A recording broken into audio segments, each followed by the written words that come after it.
Hello there, very good evening and welcome to the news tonight, your one stop for the day's top stories. I'm Tracy Shilshi and here are the headlines. Supreme Court upholds conviction of AIADMK General Secretary Sasikala in the disproportionate assets case, orders her to serve out her 4-year jail sentence and pay a fine of 10 crore rupees.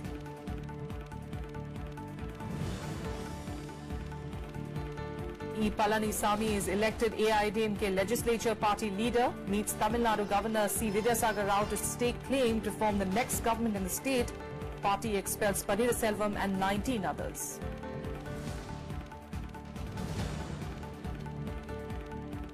A militant and 3 security personnel are killed in an encounter in Kashmir's Bandipora district. 6 other security personnel and civilians have suffered injuries.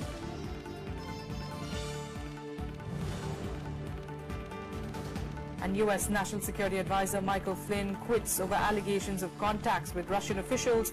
Resignation follows warnings by the U.S. Department of Justice to the Trump administration.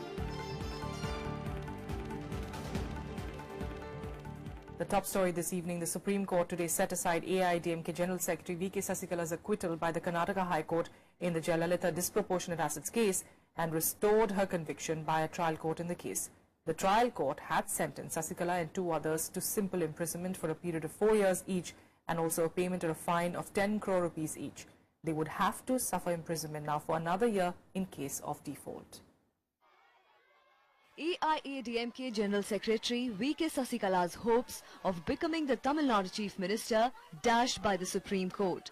The Apex Court on Tuesday found her guilty in the disproportionate assets case. It also upheld a 4-year jail term and a 10 crore rupees fine handed down by a lower court and banned her from seeking elected office for 10 years. Jayalalitha, then V.K. Sasikala, V.N. Sudhakaran and Ilavarasi, who were guilty of disproportionate assets, and the complaint was made by Subramanian Swamy, and judiciary had a very tough time with these master criminals, and it had taken 19 years to come to this day when the corruption in this country will be rooted out by the order of the Supreme Court. BJP leader Subramanian Swamy first filed the disproportionate assets case against the late Tamil Nadu Chief Minister J. Jayalalitha and her confidant Sasikala in 1996. The verdict, nearly 20 years later, triggered contrasting reactions from political parties. इसमें सिर्फ review के लिए मांग सकते हैं, वो तो इसी जज के पास जाएंगे. इस जजमेंट के बाद बेफजूल है और यदि इस जज के सामने दोबारा नहीं जाओगे तो फिर क्यूरेटिव 5 जज के सामने भी नहीं जा सकते हो. वो सब एक औपचारिकता है. मुझे नहीं लगता कि 4 साल से की सजा से बच सकते हैं. Already now, you know very well, case is there, we are going to appeal for that. There is appeal, definitely review petition will be there. We are going for appeal. The centre has no role to play. Governor will take a decision based on the situation there, and we don't want, BJP has no interest to interfere, and we have no stakes also. Governor जिनकी भूमिका संदेह के घेरे में रही है, उनको फौरन विधानसभा का सत्र बुलाना चाहिए और AIADMK के सब पक्षों को अपना बहुमत साबित करने की अनुमति देनी चाहिए. Sasikala was ordered to turn herself into a court in Bengaluru that convicted both her and Jayalalitha in 2014. Both were jointly accused of owning over 60 crore worth assets, several bungalows, luxury cars, tea estates, 8 tons of silver, nearly 30 kilos of gold and thousands of saris which could not be accounted for through their salaries. Ravindra Shivran's report for Rajya Sabha TV. Well, the Supreme Court conviction did deliver a devastating blow to Sasikala's chances also of becoming the Tamil Nadu Chief Minister. Shortly after, the court found the 61-year-old and 2 others guilty in the 21-year-old corruption case and asked Sasikala to surrender. The AIADMK elected E. Palanisamy as the legislature party leader. It also expelled caretaker Chief Minister O. Selvam and 19 others for anti-party activities. Soon after the Supreme Court verdict, the AIADMK sent out a tweet lauding Sasikala's friendship with the late Jayalalitha. The party said, and I quote, "Whenever there had been burden for Amma, she had taken it on her. She is doing the same now also. Traitors have insulted Amma's soul. Amma will win," unquote. AIADMK General Secretary Shashikala also expelled Paneerselvam and 19 other party leaders from the primary membership. O. Paneerselvam, on the other hand, called upon the party legislators to bury the hatchet and unite for the welfare of the people. Shashikala will have to serve rest of her jail sentence of 3 years and 6 months, as she has already served almost 6 months in jail. The law says that conviction where the sentence is more than 2 years disqualifies a person from holding an elected office for 6 years. Veda Nilayam, the residence of late Chief Minister J. Jayalalitha, where Sasikala continued to reside, witnessed several dejected faces today. The Supreme Court might have nixed her aspirations of becoming the Chief Minister of the state, but she propped up a new AIADMK chief. Many say that Sasikala may reassert herself after 4 years, which is not a very big gap in politics, and again stake claim to Jayalalitha's legacy. Reporting from Chennai, with camera person Sudhanshu, I'm Kriti Mishra for Rajya Sabha Television. And now let's take you through all the updates that we're getting from the election-bound states.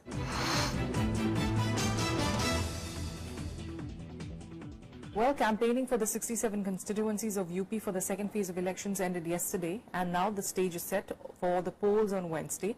The high-voltage campaigning saw the top brass of the main parties in fray, addressing a number of rallies, roadshows and public meetings.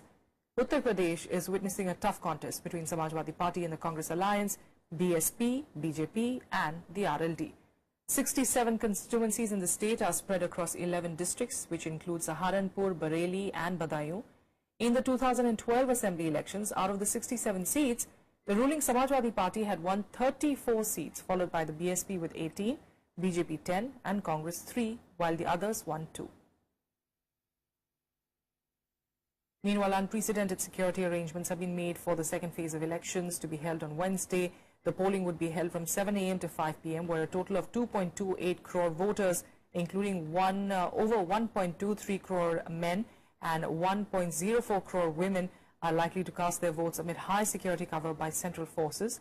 Over 2 lakh security personnel have been deployed in the second phase of polls, including over 800 companies of the central forces, which have been holding flag marches in sensitive areas to instill confidence among the voters. चुनाव की सारी तैयारियां हमारी पूरी हो गई हैं। बाहर से हमको केंद्रीय अर्धसैनिक बल 63 कंपनी मिली हुई है विधानसभा चुनाव कराने के लिए। इसके अलावा करीब 7,500 हमारे अन्य पुलिस बल अन्य जनपदों से प्राप्त हुए हैं। प्रत्येक विधानसभा में हम लोगों ने जो सेक्टर मोबाइल और जोनल मोबाइल बनी हुई है, उसके अलावा कुछ एक्स्ट्रा मोबाइल बनाया है, जो हर 10 मिनट पर किसी न किसी सेंटर पर मौजूद होंगे और वो लगातार भ्रमण करते रहेंगे और अगर किसी तरह की कोई दिक्कत है उसको हम लोग उस मोबाइल के माध्यम से देखेंगे। Well, polling in Uttarakhand too would be held along with the second phase of polling in UP tomorrow. The fight in Uttarakhand could be crucial this time, as there are about a dozen rebel candidates in the fray as independents. This could upset the calculations of the Congress and BJP, which have been traditionally the 2 main contenders for power in the hill state. 12 former Congress MLAs are also contesting this time as BJP candidates. Over 75 lakh voters will decide the fate of 628 candidates in 69 assembly seats. Nearly 20,000 security personnel have been deployed to ensure peaceful polling. Meanwhile, election for the Karnaprayag seat has been postponed following the death of the BSP candidate. It will now be held on the 9th of March. And our correspondent Navikram Singh took stock of the overall poll preparations and security arrangements in Udham Singh Nagar district of Uttarakhand. Uttarakhand will go to polls tomorrow to elect new assembly. High voltage campaigning for 69 seats closed yesterday evening. Now final touch are being done by polling officers. Let's try to talk some polling officers. इस प्रकार चुनाव आयोग ने बहुत अच्छी तैयारियां की हैं और खासकर कर्मचारियों का विशेष ध्यान रखा है। ड्यूटी लगाते समय भी उनके उम्र का ख्याल रखा गया है। ट्रेनिंग किस तरीके की? ट्रेनिंग बहुत अच्छी थी, 3-3 बार ट्रेनिंग हमको दी गई है और हर आदमी के लिए ये विशेष छूट रखी गई है।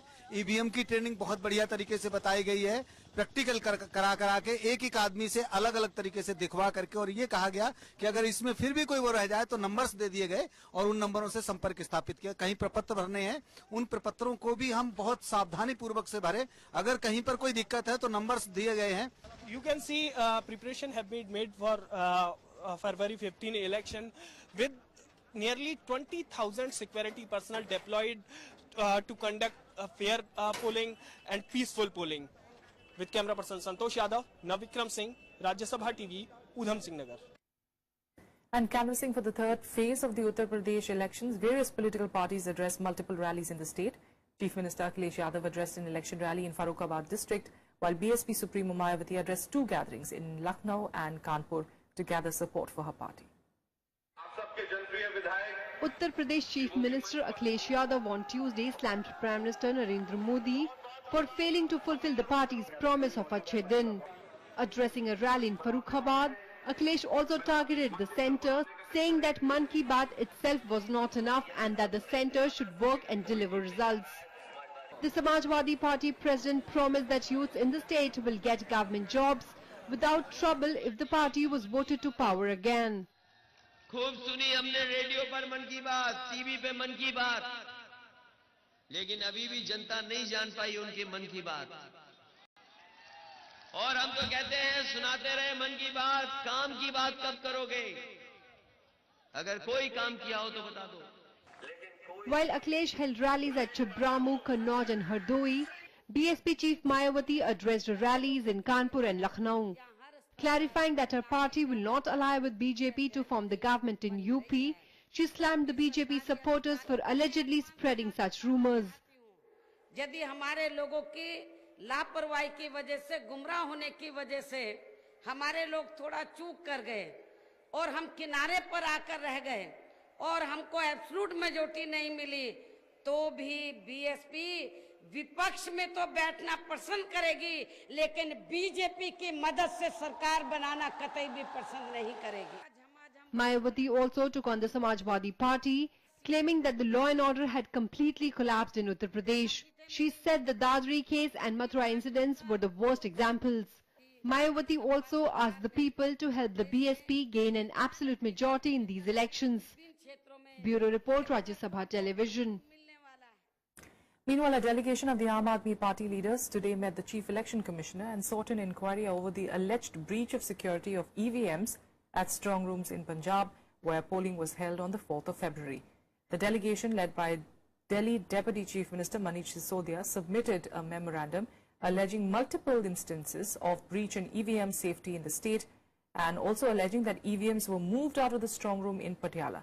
Sisodia termed it as absolute violation of EC norms. Meanwhile, Aam Aadmi Party leader Raghav Chadha also alleged that in some districts, EVMs are being kept in schools where there was regular movement of teachers. On Monday, Delhi Chief Minister Arvind Kejriwal accused officials in Punjab of trying to move EVMs from a strong room in Punjab. However, officials denied the charge. And now let's get you more election-related updates in Polpuri. Just a day before polling in Uttarakhand, a case was registered against Congress Vice President Rahul Gandhi and Uttarakhand Chief Minister Harish Rawat for violating the Model Code of Conduct in Haridwar. The case was reportedly lodged for holding road shows beyond campaigning time and the use of loudspeakers after the deadline. Congress candidate Bairam Swaroop Brahmachari was also booked for violating the Model Code of Conduct.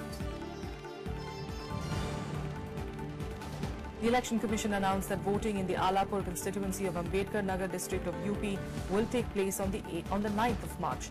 The elections to the constituency were postponed earlier on Sunday following the death of Samajwadi Party candidate Chandrasekhar Kanojia during an election campaign in the district.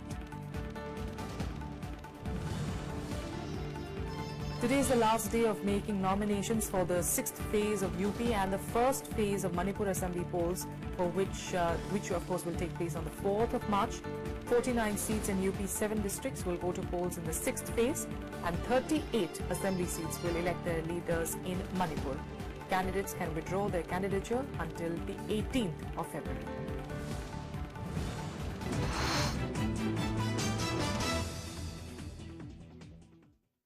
And now let's give you more national news. And 3 soldiers and a militant were today killed in an encounter in Hajin area of Bandipora district of Kashmir. 6 other security personnel and a civilian also suffered injuries in the gun battle that began early this morning. Following information about presence of militants, security forces cordoned off Parib Mohalla in Hajin area. The gun battle broke out as the security forces were closing in on the position of the militants. One militant, whose identity has not been ascertained yet, was also killed in the operation.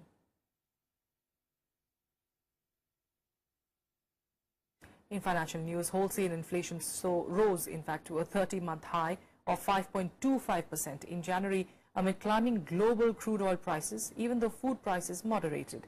Wholesale price index-based inflation had stood at 3.39% in December last year, while in January 2016, it was minus 1.07%. Inflation in diesel and petrol shot up during the month. However, the food inflation witnessed contraction for the second month in a row. The last comparable high level of WPI was witnessed in July 2014 at 5.41%. In other news, terming triple talaq as a serious human rights issue, the Supreme Court today said that it will not hear the issue of the Uniform Civil Code along with it. The Apex Court further stated that it will begin hearing on the matter from the 11th of May. The court was hearing a bunch of petitions on the constitutional legitimacy of triple talaq and polygamy in the Muslim community. The Apex Court refused to deal with the question whether divorce under Muslim law needs to be supervised by courts as it falls under the legislative domain. The bench is being headed by Chief Justice J.S. Khehar. Several women have moved the Supreme Court seeking the quashing of the triple talaq practice. The centre has also told the top court that it is against gender injustice and for equality between men and women under the Constitution. With that, let's take you through some more updates from across the country nationwide. In a setback to the AAP government, the Delhi High Court stayed a notification by the Directorate of Education mandating private schools to follow neighbourhood criteria for nursery admissions. Putting a stay on the guidelines for nursery admissions for the 2017-18 academic session, Justice Manmohan termed it as unreasonable.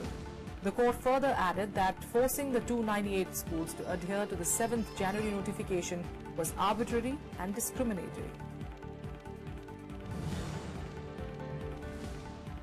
The Supreme Court today clarified that people are not obliged to stand up when the national anthem is being played or in part of a film or documentary. The verdict also mentions that people need not sing the national anthem that is played prior to the screening of a film.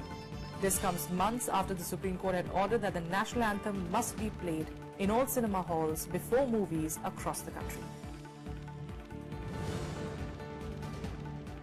Defence Minister Manohar Parrikar today announced the creation of the Defence Innovation Fund to support startups looking to contribute to the sector. Parrikar was addressing a gathering of defence representatives from over 30 countries at the inauguration of the 5-day Aero India 2017 in Bengaluru. He added that the defence public sector undertaking and ordnance factories had been given strict targets to increase their outsourcing and vendor development in the country. With a quick break here, up next we're getting into international news.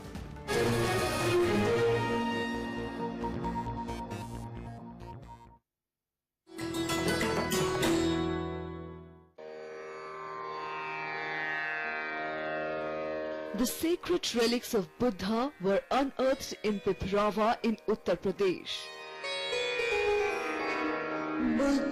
Buddhist monks from all over the world visit the National Museum to pay their respects.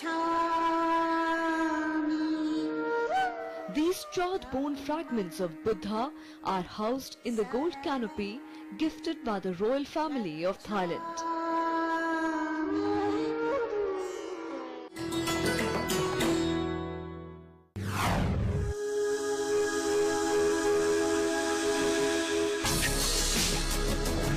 Tales that inspire. Stories of social change.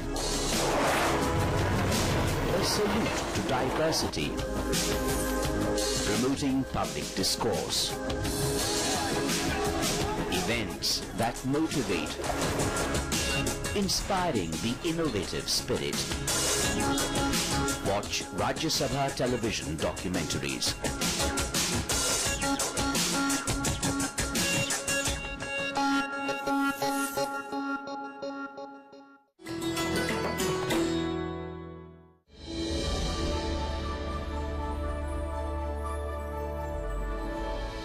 Renowned economist Amartya Sen needs no introduction. Recipient of the Nobel Prize for Economics in 1998, Sen has always shown a keen interest in the problems of the underprivileged. He has made immense contributions to the discipline of welfare economics and social choice theory, and his books have been translated into more than 30 languages. In 2010, Amartya Sen was listed among the world's 50 most influential people who matter.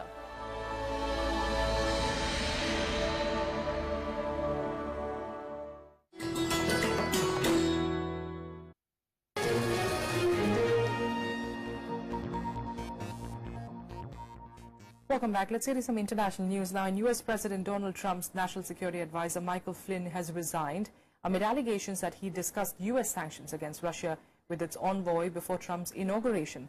Flynn is said to have misled officials about his call with Russia's ambassador before his own appointment.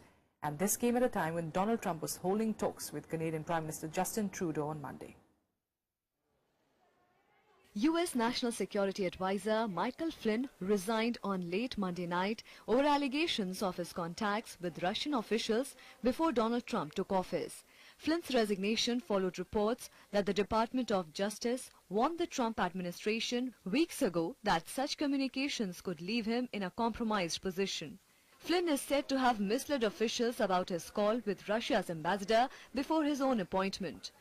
Retired General Keith Kellogg, who has been the Chief of Staff at the National Security Council, has been named as Acting National Security Advisor. Russia, however, refused to comment on the controversy, saying it was an internal matter of the U.S. Meanwhile, U.S. President Donald Trump met Canadian Prime Minister in Washington on Monday as both leaders pledged to improve ties and work together in the field of trade and common economic goals. So our relationship with Canada is outstanding, and we're going to work together to make it even better. And as far as the southern border is concerned, we're going to get that worked out. We're going to make it fair, but we are going to make it so that everybody is happy. Canadians are rightly aware of the fact that much of our economy depends on good working relationships with the United States, good integration with the American economy. And the fact is, millions of good jobs on both sides of the border depend on the smooth and easy flow of goods and services and people back and forth across our border. The two leaders, however, had a difference of opinion on Trump's travel ban on nationals of 7 Islamic majority nations. I'm just doing what I said I would do when we won by a very, very large electoral college vote. And I knew that was going to happen. I knew this is what people were wanting. And that wasn't the only reason. That wasn't my only thing that we did so well on, but that was something that was very important. Continue to pursue our policies of openness towards immigration and refugees without compromising security. And part of the reason we've been successful in doing that over the past year, welcoming close to 40,000 Syrian refugees, is because we have been coordinating with our allies, the United States and around the world, to demonstrate that security comes very seriously to us, and that's something that Trudeau is the third foreign leader to visit the U.S. president since he took office on January 20th. Trump had met Britain's Theresa May and Japan's Shinzo Abe earlier this month.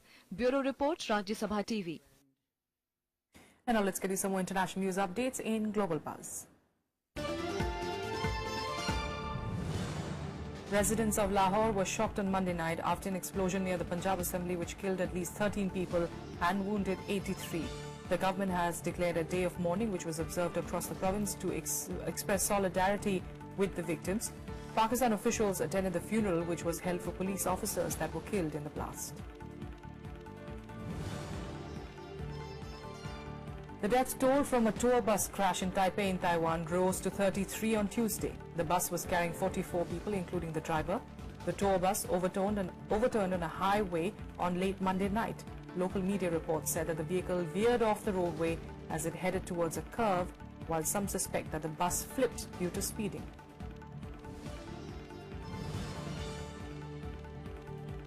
A Malaysian aid ship arrived in Bangladesh on Tuesday carrying aid for lakhs of Rohingya Muslims who fled from Myanmar. A Bangladesh government official said that the ship docked at the Chittagong port and arrangements were being made to unload its cargo. Nearly 70,000 Rohingyas have fled from the Buddhist-majority Myanmar's Rakhine state to Bangladesh to escape a crackdown launched after 9 policemen were killed in attacks on border posts in October last year that Myanmar has blamed on the Rohingya militants. That's all we have for you on the news tonight. Thanks for joining us. We'll see you again tomorrow.